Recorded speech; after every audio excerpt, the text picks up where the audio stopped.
Bonjour monsieur. Bonjour. Bonjour. Est-ce que vous pourrez vous présenter s'il vous plaît? Déjà, je voudrais vous dire que je suis content d'être avec vous. Et me présenter, comme vous le voyez, je suis un vieil homme. Bon. J'ai 83 ans, c'est pour vous situer ça dans le temps. Je viens donc d'assez loin. Je m'appelle Jacques Roussy. Je suis né dans un milieu ouvrier, mais on m'a forcé à beaucoup travailler à l'école. J'étais un peu paresseux, mais j'avais pas le choix. Et donc, j'ai fini par être quand même professeur. J'ai été professeur de français pendant toute ma vie. Donc, voilà. J'ai travaillé jusqu'à 65 ans. Donc, j'ai arrêté en 97, en 1997. Voilà. Merci d'être venu. Voilà. Il y a vraiment pas de quoi. Je suis très content d'être avec vous. J'écoute vos questions. Déjà, on fait un stage sur la discrimination et le racisme. Donc, on va vous poser quelques questions. Allez-y. Pour vous, qu'est-ce que c'est la discrimination? Il y a plusieurs formes de discrimination. La discrimination la plus courante, ça consiste à ne pas supporter la différence, à ne pas aimer ce qui est différent, à ne pas aimer ce qui est autre, à rejeter ce qui est autre. Mais ça peut aller beaucoup plus loin, ça peut s'accompagner de mépris, et voire même ça peut aller jusqu'à la haine. Alors là, ça devient très grave. À ce moment-là, la discrimination devient quelque chose de parfaitement détestable. De toute façon, la discrimination en soi, c'est détestable, mais ça peut devenir quelque chose de tragique, de très très fort. Il faut donc évidemment complètement l'éviter, il faut travailler en ce sens. Est-ce que vous savez, il y a combien de critères de discrimination? Écoutez, là, vous me posez une question, je ne sais pas trop comment y répondre. Il y a la première discrimination qu'on rencontre dans sa vie, c'est une discrimination sociale, qu'on le veuille ou non. Il y a des milieux dans lesquels on pénétrera jamais. Donc déjà, on est d'entrée discriminé. On est tous plus ou moins discriminés quand on appartient en particulier aux familles ouvrières. Moi, je viens du monde ouvrier. Mon père travaillait aux abattoirs de Troyes. Il tuait les pauvres. Voilà. Et c'est grâce à lui, d'ailleurs, que j'ai évité plus ou moins de tomber dans ce travers de la discrimination. Je vous dirai pourquoi tout à l'heure.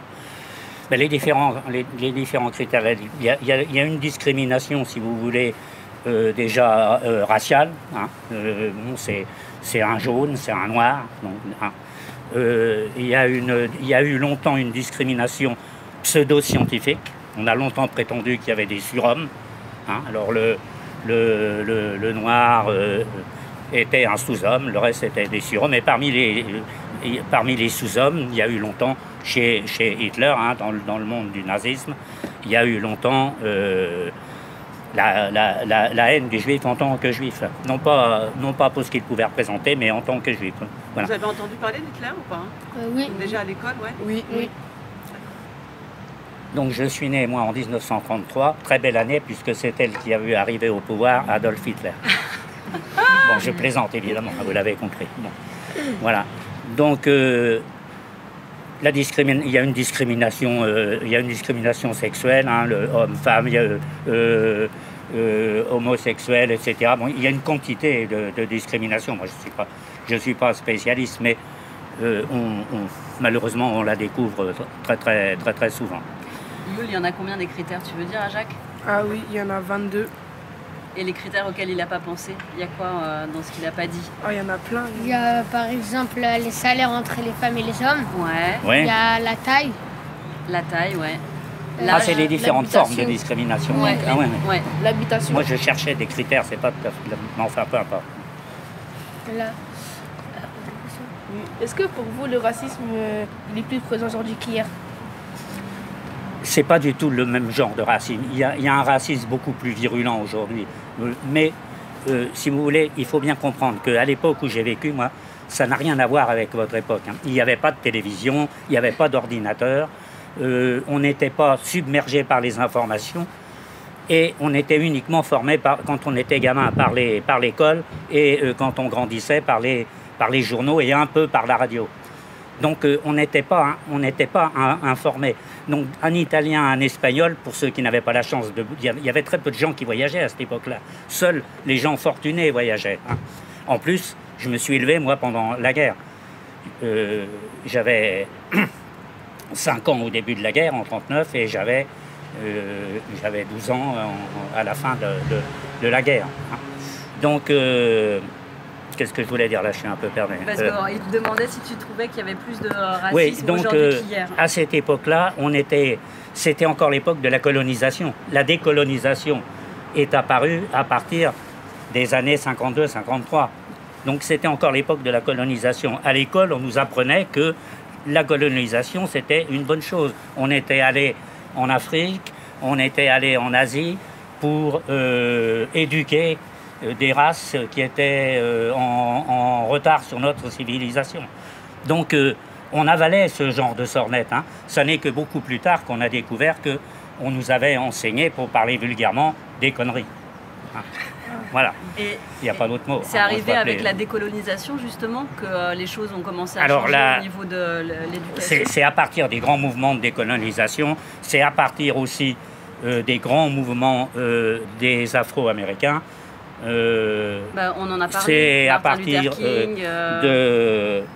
des grandes luttes qu'il y a eu, en particulier au Mississippi, dans le sud des États-Unis, où les Américains, dans les années 50, entre 50 et 60, à partir de 62 surtout, où les jeunes Américains, la loi les a autorisés à faire des études, mais dans la réalité, on ne les laissait pas entrer à l'université. Il y a eu de véritables bagarres. Ils avaient le droit de vote, mais s'ils allaient voter, on les tabassait. Ou on leur faisait perdre leur place. Donc il y a eu un moment extrêmement violent. Tout ça, les médias ont commencé à se développer, donc on a commencé à avoir une ouverture plus grande sur le monde. Et on a commencé donc à découvrir les choses. Bon, pour vous situer ça de manière beaucoup plus simple. J'ai vu, moi, mon premier Africain, j'avais 8 ans. C'était la guerre. Les abattoirs où travaillait mon père avaient été détruites et il y avait un régiment de Sénégalais. Il y avait un régiment de Sénégalais qui réparait les abattoirs. C'était l'hiver, un hiver très froid. Ça se passait à Troyes, c'est une ville de l'Est qui est quand même assez froide. Et c'était un hiver rigoureux. Et mon père avait recueilli un Sénégalais, il venait coucher à la maison parce qu'il était complètement gelé, frigorifié. Bon, on avait de la place que pour un, donc il en avait recueilli un. C'est la première fois à 8 ans où j'ai vu un Africain, où j'ai vu un Noir, pour parler clairement. Hein. Bon. Et il faudra attendre mes 18 ans pour que j'ai eu un ami noir, Bapio Bassolé. Et je me souviens de son nom, c'est parce que je l'ai perdu de vue. Après, il est retourné en Afrique. On l'a vu arriver, on était en l'année du bac, en l'année du baccalauréat. On l'a vu arriver. Alors, on était curieux, parce que comme je vous le dis, on avait quand même été élevé dans la croyance que le noir, c'était quand même un tout petit peu sauvage, quoi, hein. Alors, bon, on a découvert un type extraordinairement civilisé qui avait été élevé par les bons pères, comme il nous disait à l'époque, hein. Et ça nous a ouvert les yeux. C'était un garçon délicieux. Tout de suite, on a été de plein pied avec lui. Bon, c'est là où véritablement c'est terminé. C'est là où on a compris qu'on nous avait gavé de bêtises, hein, de conneries, comme je vous le disais tout à l'heure, parce qu'il n'y a pas d'autre mot. Et voilà. Jacques, ta première réaction à 8 ans quand ton père a accueilli ce monsieur noir, il y a eu dans l'étage où j'habitais ce qu'on appelait un HBM, habitation à bon marché. Donc là où j'habitais, bon, il y a ceux qui étaient un peu évolués, on le voyait très peu, hein. Il arrivait le soir, leur mère partait le matin, il appartenait à l'armée, hein. Donc, dans l'ensemble, il a été bien accueilli. Bon, il y a eu 2-3 imbéciles, comme partout.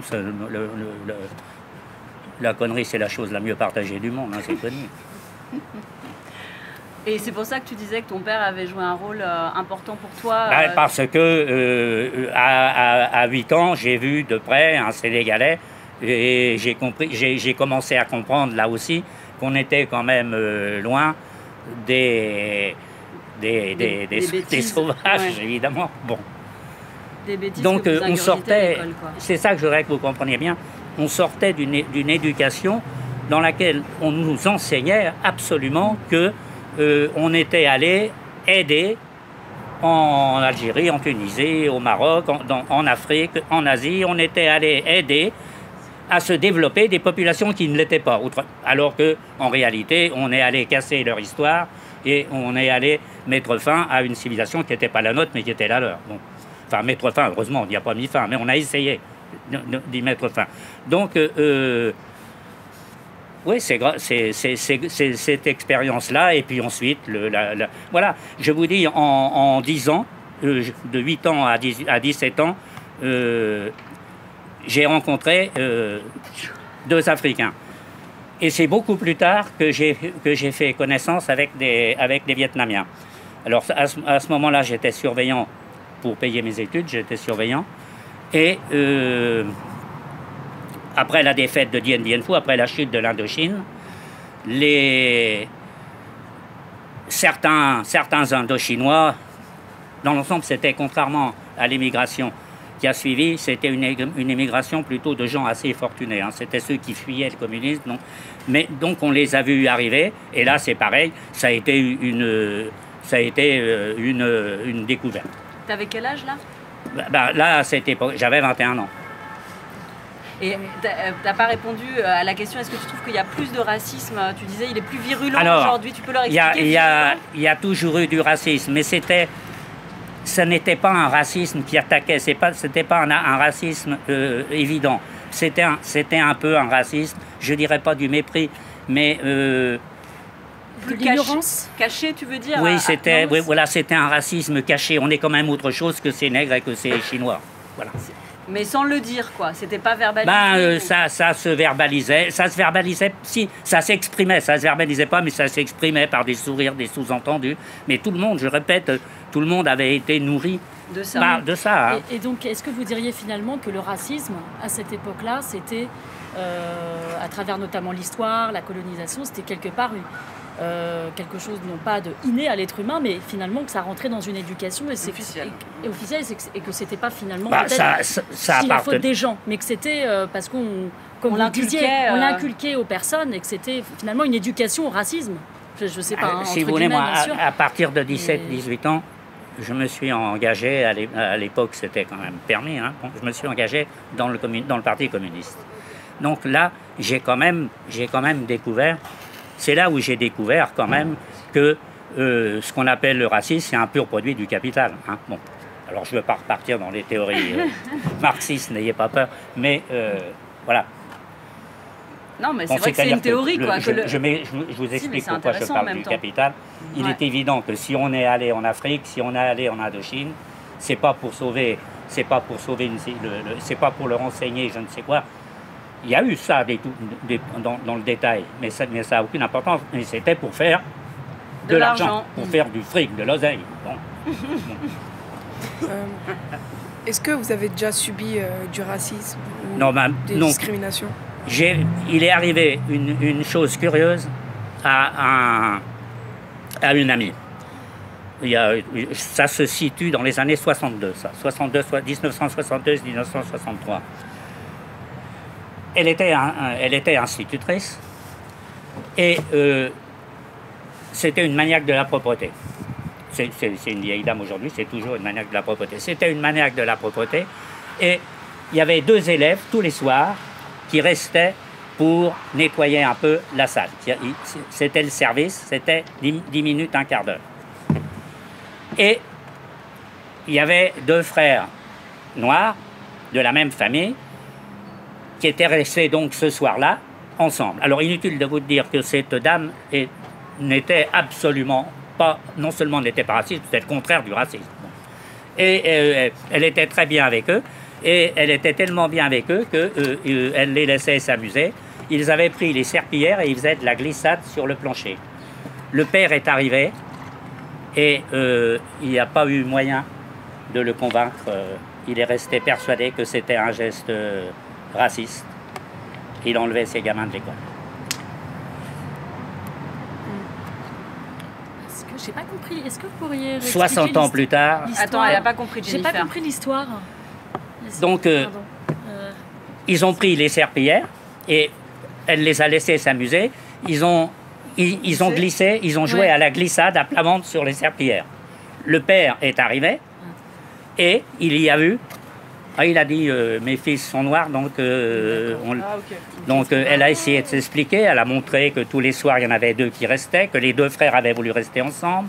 Il n'y a rien eu à faire. Le père c'était un acte raciste. Voilà, il a enlevé ses enfants de l'école et elle en a été malade.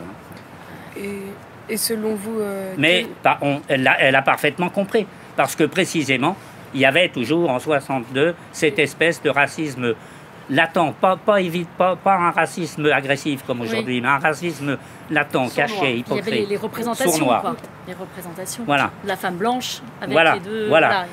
Alors, bon, je n'ai pas voulu évoquer ici ce problème-là, mais il est évident que, en plus, la femme blanche et le noir, il y avait toute une symbolique lamentable. Bon, j'insiste pas là-dessus. Youl, tu avais une question, hein? Oui, et selon vous... Parle bien fort pour Jacques. Selon vous, quelle est la meilleure solution pour lutter contre le racisme? Qu'est-ce que tu veux? Moi, j'ai été professeur toute ma vie. Toute ma vie, j'ai essayé précisément de lutter contre le racisme. C'est l'école, c'est l'école. C'est de faire vivre, je pense que c'est de faire vivre dès l'école maternelle. Il faudra développer les écoles maternelles. C'est de faire vivre à l'école maternelle. Il faut un mélange social plus grand. Bon, ça ne se fera pas en un jour. C'est de faire vivre ensemble les enfants tout petits. Et puis de lutter contre toutes les théories plus ou moins racistes, dissimulées, qui nous entourent aujourd'hui. Et ça, c'est un sacré combat. Mais ça sera à vous de le mener. Hein. Tambour battant. Vous vous sentez prêt à combattre ce fléau qu'est le racisme? Oui. Ils sont déjà en train de le faire. Fait déjà. Des terres. Ouais, exactement.